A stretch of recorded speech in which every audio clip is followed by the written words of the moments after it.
दोस्तों जब भी हमारे पास कोई स्मार्ट टीवी होता है, जैसे मान लीजिए एलजी, सोनी, सैमसंग, जिनमें खुद का ऑपरेटिंग सिस्टम होता है, तो उसमें खुद से हम अपने आप एप्लीकेशन नहीं डाल सकते। तो उसके लिए दोस्तों वहाँ पे उसे हमें एंड्रॉइड टीवी या फिर मान लीजिए गूगल टीवी बनाना पड़ता है, जिसमें क्या होता है कि हम उसमें खुद से एप्लीकेशन डाल सकें। उसके लिए हम जो एंड्रॉइड बॉक्स होता है वो बाय करते हैं, या फिर मान लीजिए एंड्रॉइड टीवी स्टिक होती है वो बाय करते हैं, या फिर उसका मदरबोर्ड चेंज कराते हैं। यहाँ पे दोस्तों इस वीडियो में मैं आपको दो जो एंड्रॉइड बॉक्स का कंपैरिजन करके बताने वाला हूँ। जैसे मान लीजिए रोकटेक का GX1 है, जिसमें आपको काफी ज्यादा फीचर देखने को मिलते हैं और जिसका प्राइस काफी ज्यादा है। और यहाँ पे दूसरा जो बॉक्स है जैसे RTX2 है, इसमें भी आपको सेम सब कुछ देखने को मिलता है, लगभग सब कुछ सेम, पर यहाँ पे इसका प्राइस आपको हाफ देखने को मिलता है। ऐसा क्यों होता है? तो यहाँ पे इस वीडियो में मैं आपको सभी चीज डिटेल में बताने वाला हूँ, और इन दोनों में से एंड्रॉइड बॉक्स आपके लिए कौन सा सही रहेगा ये भी मैं आपको पूरा डिटेल में समझाने वाला हूँ। तो दोस्तों ये सब चीज जानने के लिए आप मेरे साथ वीडियो में लास्ट तक बने रहिए। तो देर न करते हुए शुरुआत करते हैं।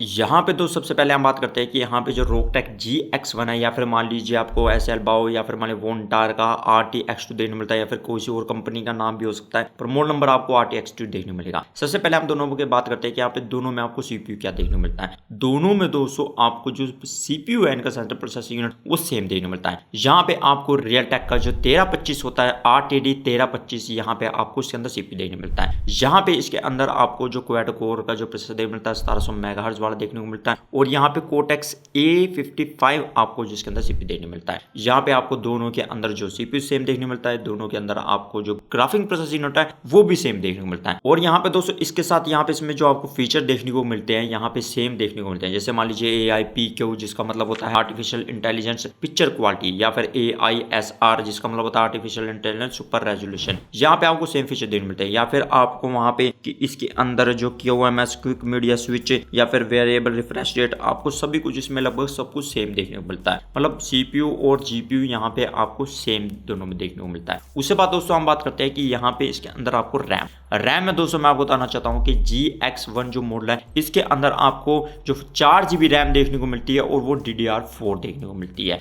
यहाँ पे इसके अंदर आपको चीज देखने मिलेगी, पर यहाँ पे जो RTX2 है इसमें आपके जो डिफरेंट मैन्युफैक्चर होंगे वहां पे आपको 4GB रैम तो मिलेगी, पर उसके अंदर DDR3 किसी मॉडल में किसी मॉडल में आपको DDR4 देखने को मिलेगी। वो आप जब जिस कंपनी का मॉडल बाय करते हैं तो वहां पे चेक कर लें कि यहाँ पे इसके अंदर DDR3 है या DDR4 है। अगर आपको DDR3 मिल रही है तो वहां पे थोड़ी स्लो होगी, और DDR4 मिल रही है तो वो आपकी दोनों की परफॉर्मेंस है जो सेम होगी रैम की भी। तो ये चीज आप वहां पे देख ले। उसके बाद दोस्तों हम आते हैं इसके अंदर रोम के बारे में, मतलब यहाँ पे इसके अंदर इंटरनल स्टोरेज आपको क्या देखने मिलती है। यहाँ पे दोस्तों मैं बता दूं कि GX1 आप किसी मर्जी कंपनी साइट से बाय कीजिए, वहां पे आपको 32GB इसके अंदर इंटरनल स्टोरेज देखने को मिलती है। वहां पे मतलब लगभग होती है 26 से 27GB के करीब आपको जो स्टोरेज मिलेगी, मतलब एक्सेसिबल बाकी ऑपरेटिंग सिस्टम के लिए होती है। यहाँ पे आपको दोस्तों देखने मिलेगी। अगर दोस्तों आप इस GX1 मॉडल मैंने खुद के लिए बाय किया था, अगर आप इसकी पूरे डिटेल में वीडियो देखनी है तो आप इस आई बटन पे क्लिक करके वीडियो को देख सकते हैं। पर यहाँ पे दोस्तों जिस कंपनी का आप RTX2 बाय करेंगे, मतलब यानी कि कोई सी मर्जी कंपनी हो, और वहां पे इसके अंदर देख लें कि वो 32GB वाला वेरिएंट है या फिर 64GB वाला वेरिएंट है, आपको दोस्तों देखने को मिलेगा कुछ इसमें मॉडल आपको 32GB या फिर 64GB का डिपेंड करता है। अगर आप मान लीजिए बाहर से मंगवाते हैं, मतलब किसी साइट से, तो वहां पे आपको ऑप्शन दिए जाते हैं कि आपको 32GB वाला बाय करना है या 64GB वाला बाय करना है। और दोनों के अंदर अगर मान लीजिए कि यहाँ पे हम मेमोरी देखें कौन सी है, तो eMMC जो होती है 5.1 आपको यहाँ पे स्टोरेज कैपेसिटी देखने को मिलेगी, चाहे मान लीजिए 32GB या 64GB। और उसके बाद दोस्तों हम बात करते हैं कि यहाँ पे ऑडियो क्वालिटी है। ऑडियो क्वालिटी में दोस्तों मैं कहूँ यहाँ पे दोनों में आपको लगभग सेम देखने को मिलती है। अगर मान लीजिए आपके पास डोल्बी एटम सिस्टम नहीं है, डोल्बी ट्रू HD सिस्टम नहीं है, तो दोनों में आप सेम जब टीवी पे आउटपुट क्वालिटी लेंगे तो दोनों में आपको साउंड क्वालिटी सेम देखने को मिलेगी, उसमें मतलब यानी कि सुनने को मिलेगी, और उसमें कोई भी आपको फर्क नहीं नजर आएगा। फर्क तब नजर आएगा दोस्तों यहाँ पे आपको दोनों जो है डोल्बी एटम सपोर्ट करते हैं, पर मान लीजिए ट्रू HD या फिर मान लीजिए उस चीज में ज्यादा साउंड सिस्टम में, और वहां पे आपके पास ऑडियो सिस्टम भी है, मतलब स्पीकर भी है, आपके पास प्लेयर भी है, मतलब यानी कि एम्पलीफायर भी है, तो यहाँ पे आपको GX1 मॉडल के साथ जाना चाहिए, तो वो काफी बेहतर है।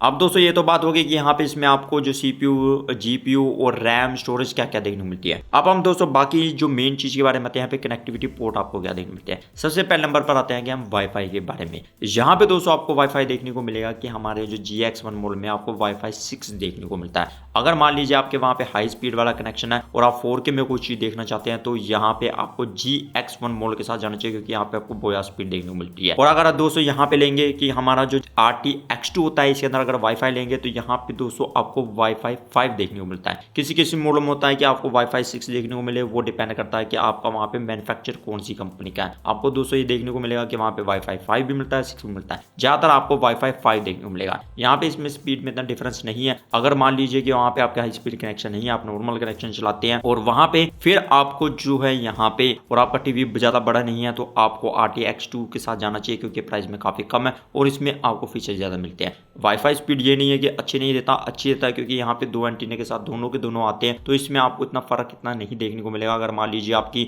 स्पीड जो है, जैसे मान लीजिए कनेक्शन स्पीड है जो 250 मेगाबिट्स पर सेकंड से ऊपर ना हो, मतलब यहाँ पे अगर मान लीजिए उससे नीचे आपकी स्पीड, तो वहाँ पे दोनों बॉक्स आप इस्तेमाल करेंगे तो आपको इतना डिफरेंस नहीं लगेगा। दोनों की परफॉर्मेंस आपको वाईफाई में भी सेम देखने को मिलेगी। वाईफाई 6 वैसे बढ़िया स्पीड देता है, पर वो जब वो रेंज में हो, अगर रेंज में इतनी दूरी पे नहीं है, तो वहाँ पे आपके 2.5 गीगाहर्ट्ज वाला नेटवर्क चलेगा या 5 गीगाहर्ट्ज वाला ही नेटवर्क चलेगा, क्योंकि 6 गीगाहर्ट्ज की फ्रिक्वेंसी और कम होती है। और यहाँ पे दोस्तों वाईफाई के साथ आपको दोस्तों देखने को मिलेगा कि इसके अंदर जो ब्लूटूथ वर्जन है वो भी दोनों अंदर आपको लगभग सेम देखने को मिलता है। मतलब दोनों के अंदर आपको 5.2 वर्जन है जो यहाँ पे ब्लूटूथ वर्जन देखने को मिलता है। तो यहाँ पे कनेक्टिविटी आपको दोनों की सेम लगभग देखने को मिलती है। अगर दोस्तों हम अगले फीचर में है कि यहाँ पे इथरनेट कनेक्शन में अगर आप लैन पोर्ट का इस्तेमाल करते हैं कि वहाँ पे आपको नहीं चाहिए कि आपके बफरिंग हो या वाईफाई नेटवर्क इतना अच्छा नहीं है कि दूरी में है और वहाँ पे आप जो लैन केबल के थ्रू कनेक्शन करना चाहते हैं ताकि आप जो वहाँ पे बफरिंग फ्री की जो चीज देख सके, तो यहाँ पे दोस्तों मैं कहूँगा कि इसके अंदर आपको इथरनेट कनेक्शन जो 100 मेगाबिट्स पर सेकंड का यहाँ पे पोर्ट कनेक्शन देखने को मिलता है, पर RTX 2 में वहाँ पे आपको 1 गीगाबिट्स पर सेकंड का यहाँ पे जो पोर्ट देखने को मिलता है इथरनेट वाला। मतलब यहाँ पे जो इथरनेट पोर्ट है जो RTX 2 का बढ़िया है, 1 गीगाबिट्स पर सेकंड यहाँ पे मतलब दोस्तों है कि इसके अंदर 100 मेगाबिट्स पर सेकंड वाला है और उसके अंदर 1000 मेगाबिट्स पर सेकंड वाला आपको जो पोर्ट देखने को मिलता है। तो इथरनेट पोर्ट यहाँ पे जो RTX 2 का बाजी मार जाता है। उसके बाद दोस्तों अगर हम बात करें कि यहाँ पे आपको इसमें अगला फीचर क्या देखने को मिलता है, यहाँ पे USB पोर्ट का। यहाँ पे दोस्तों आपको देखने को मिलेगा कि यहाँ पे इसके अंदर GX1 के अंदर आपको 2 USB पोर्ट देखने को मिलते हैं 2.0 वाले, मतलब USB 2.0 वाले आपको 2 पोर्ट देखने को मिलते हैं, आप जैसे देख सकते हैं। और यहाँ पे RTX 2 में आपको जो 3 पोर्ट देखने को मिलते हैं USB 2.0 वाले। यहाँ पे 3.0 वाले आपको दोनों में ही जो एंड्रॉइड बॉक्स होते हैं इनमें नहीं देखने को मिलते, जिसमें आप मान लीजिए पेन ड्राइव लगाना चाहें या एक में मदरबोर्ड या फिर कुछ और लगाना चाहते हैं तो वो भी बड़ा आराम से चल सकता है। पर यहाँ पे आपको अंदर जो 2 पोर्ट देखने मिलते हैं जिसमें आपके जो पेरिफेरल्स को कनेक्ट करने के आपको कम ऑप्शन देखने मिलते हैं, इसमें एक आपको एक्स्ट्रा मिल रहा है, तो वहाँ पे इसका काफी बेनिफिट है। उसके बाद दोस्तों हम बात करें कि यहाँ पे और क्या चीजें मिलती है। यहाँ पे आपको जो सोनी फिलिप्स जो डिजिटल इंटरफेस सिस्टम होता है वो आपको दोनों में सेम देखने को मिलता है। यहाँ पे दोनों के अंदर है। यहाँ पे AV पोर्ट जो होता है मतलब यानी कि कंपोजिट जो पुराने सिस्टम के लिए वो भी आपको दोनों के दोनों में देखने को मिलता है। उससे बाद दोस्तों अगर हम बात करें कि यहाँ पे जो पावर अडेप्टर है दोनों में आपको 5 वोल्ट 2 एम्पीयर को देखने को मिलता है पावर इनपुट के लिए। और यहाँ पे HDMI पोर्ट जो मेन होता है जिसमें डिस्प्ले लेंगे वो भी आपको लगभग सेम देखने को मिलता है। यहाँ पे वर्जन 2.1B देखने को मिलता है, इसमें आप 4K 60 जो FPS तक है या हर्ट्ज तक बड़े आराम से चला सकते हैं और दोनों के दोनों वहाँ पे टीवी सपोर्ट करते हैं और आप उसमें बड़े आराम से देख सकते हैं, कोई भी दिक्कत का सामना नहीं करना पड़ेगा। क्योंकि यहाँ पे आपको जो CPU है उसके अंदर जो रैम है स्टोरेज भी आपको लगभग सेम देखने को मिलती है और उससे ज्यादा भी देखने को मिलती है जो RTX 2 में, मतलब दोनों में आपको चीज सेम देखने को मिलती है। इसी करके यहाँ पे आपको परफॉर्मेंस भी है सेम, लगभग दोनों की सेम देखने को मिलेगी। अब दोस्तों हम बात करते हैं कि आपके दिमाग में आएगा कि यहाँ पे लगभग इनका सब कुछ जो फीचर है मतलब यानी कि आपको RTX 2 में स्टोरेज और मान लीजिए इंटरनेट कनेक्शन आपको ज्यादा देखने मिलता है, तो यहाँ पे इसमें प्राइस में इतना डिफरेंस क्यों है। मतलब यहाँ पे कई बार तो आपने दोस्तों देखा होगा कि GX1 आपको जो काफी ज्यादा प्राइस में मिलता है और ये लगभग हाफ से थोड़ा अबव या हाफ प्राइस में आपको दोस्तों देखने को मिलेगा। यहाँ पे अगर हम इंडियन की बात करें जैसे यहाँ पे आपको 10,000 से ऊपर प्राइस देखने को मिलेगा इसका, और यहाँ पे कहीं पे मैंने वेबसाइट पर देखा है कि वहाँ पे इसका जो प्राइस जो कहीं में 7,000 दिया था वो आउट ऑफ बुक्स था, पर कहीं में यहाँ पे 5 या यहाँ पे 5500 के करीब जो RTX 2 दिया हुआ था तो वहां पे आप बाय कर सकते हैं। यहाँ पे सबसे पहले तो आप ये सोचेंगे कि शायद इस करके होगा कि यहाँ पे इसका प्राइस कम, कि यहाँ पे इसका एंड्रॉइड वर्जन है जो कम ज्यादा होगा। यहाँ पे दोस्तों मैं बता दूं कि दोनों के दोनों आपको जो एंड्रॉइड जो 14 देखने को मिलते हैं मतलब वर्जन वाले, यहाँ पे चाहे मान लीजिए आप RTX 2 बाय करते हैं और जो पहले था GX1 आपको एंड्रॉइड 12 देखने को मिलता है, पर यहाँ पे ये अपडेट वर्जन आपको देखने को मिलता है, इसमें भी एंड्रॉइड 14 देखने को मिलता है। पर इनमें फर्क क्या है जिसकी वजह से इनका प्राइस यानी कि आपको डिफरेंस देखने को मिलता है। तो मेन फीचर यहाँ पे दोस्तों आता है इसका प्राइस का, इस करके आपको डिफरेंस देखने को मिलता है कि यहाँ पे हमारा जो रोकटेक का GX1 है ये गूगल सर्टिफाइड है, मतलब यहाँ पे एंड्रॉइड टीवी के साथ ये जो गूगल टीवी है। और यहाँ पे नेटफ्लिक्स में अगर मान लीजिए 4K में या फिर अमेजोन प्राइम में आप जो 4K में वीडियो देखना चाहते हैं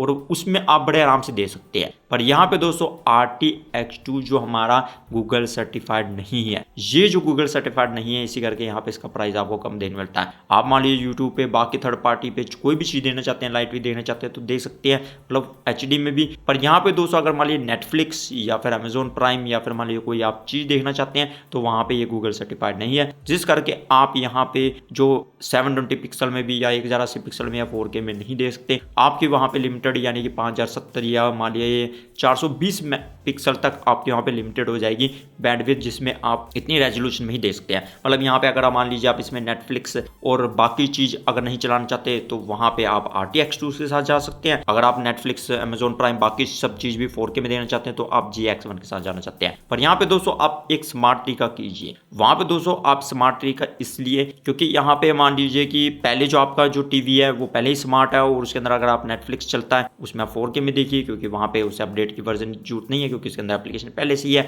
और या फिर मान लीजिए अमेजोन प्राइम भी आपको एप्लीकेशन देखने को मिलती है तो आप उसमें चलाइए, उसमें पहले सर्टिफाइड होता है वो टीवी, तो उसमें चला सकते हैं। आप RTX2 कर सकते हैं। अगर मान लीजिए कि स्मार्ट टीवी में आप IPTV चलाना चाहते हैं तो वहाँ पे एंड्रॉइड बॉक्स की जरूरत पड़ती है, तो आप ये बॉक्स बाय कर सकते हैं। उसकी स्पीड भी काफ़ी फास्ट है। और यहाँ पे जैसे मान लीजिए कि आपका टीवी काफ़ी ज़्यादा पुराना है और मान लीजिए कि वहाँ पे वो नहीं चल रहा या फिर अपडेट मांग रहा, तो आप फिर आपको रोकटेक GX1 इस तरह के बॉक्स बाय करेंगे जो गूगल सर्टिफाइड होते हैं। तो यहाँ पे इसलिए इसका प्राइस डिफरेंस देखने मिलता है। अगर दोस्तों हम रिमोट फीचर की बात करें तो रिमोट फीचर में भी दोस्तों आपको देखने मिलेगा कि यहाँ पे GX1 मोड में आपको नंबरिंग सिस्टम, यहाँ पे सब कुछ देखने मिलता है। आप मान लीजिए वॉइस कमांड के थ्रू भी कर सकते हैं, या आपको ब्लूटूथ और यहाँ पे इंफ्रारेड दोनों भी देखने को मिलता है कि वहाँ पे ब्लूटूथ वर्जन नहीं चला तो यहाँ पे इंफ्रारेड में आपका रिमोट काम करेगा। और अगर मान लीजिए RTX2 का यहाँ पे रिमोट की बात करूँ तो यहाँ पे भी आपको न्यूमेरिक पैड देखने को मिलते हैं, आपको वॉइस कमांड भी देखने को मिलता है, प्लस यहाँ पे आपको फीचर देखने को मिलता है माउस बटन। मतलब आपको उस पर क्लिक करके यहाँ पे आप अपने जो रिमोट को माउस भी बना सकते हैं। बस यहाँ पे फर्क है कि जो हमारा GX1 है ये जो गूगल सर्टिफाइड है और यहाँ पे जो हमारा RTX2 है ये गूगल सर्टिफाइड नहीं है। ये आपको डिफरेंट मिलता है, इसी करके यहाँ पे आपको प्राइस का कम देखने मिलता है। सेम मतलब सब कुछ चीजें होते हुए भी और उससे ज्यादा चीज अगर मान लीजिए आप बढ़िया बॉक्स बाय करना है किसी कंपनी का, वहां पे फिर भी आपको प्राइस कम देखने मिलेगा और GX1 का आपको ज्यादा इसी करके देखने मिलेगा। तो दोस्तों इन दोनों एंड्रॉइड बॉक्स में आपको कौन सा जो एंड्रॉइड बॉक्स काफी बढ़िया लगा मुझे कमेंट सेक्शन में जरूर बताइए। तो दोस्तों उम्मीद करता हूँ आपको इन्फॉर्मेशन काफी अच्छी लगेगी। तो दोस्तों अगले वीडियो में आपको फिर मिलता हूँ नोट वीडियो के साथ, तब तक सीखते रहिए और आगे बढ़ते रहिए।